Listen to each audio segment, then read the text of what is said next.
आजाद हिंद फौज का मुकदमा 1945 का साल था। द्वितीय विश्व युद्ध खत्म हो चुका था, लेकिन भारत की धरती पर एक ऐसा तूफान उठ चुका था जिसने अंग्रेजी साम्राज्य की नींव हिला दी थी। यह तूफान था आजाद हिंद फौज का। नेताजी सुभाष चंद्र बोस के नेतृत्व में बनी इस फौज ने ब्रिटिश सरकार को यह एहसास दिला दिया था कि भारतीय अब केवल आजादी चाहते नहीं, बल्कि उसे छीनने के लिए तैयार हैं। लेकिन जब युद्ध समाप्त हुआ तो अंग्रेजों ने आईएनए के सैकड़ों सैनिकों को गिरफ्तार कर लिया और फिर शुरू हुआ इतिहास का सबसे बड़ा मुकदमा, लाल किला ट्रायल। दिल्ली के लाल किले को अदालत बना दिया गया।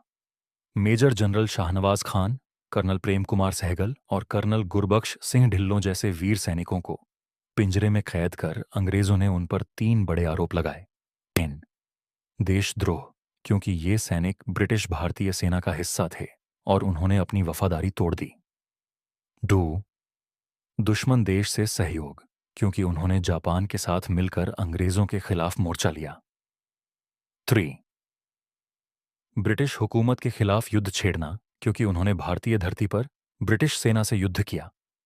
लेकिन दोस्तों, जिस मुकदमे का मकसद इन वीरों को गद्दार साबित करना था, वही मुकदमा पूरे देश में क्रांति की चिंगारी बन गया।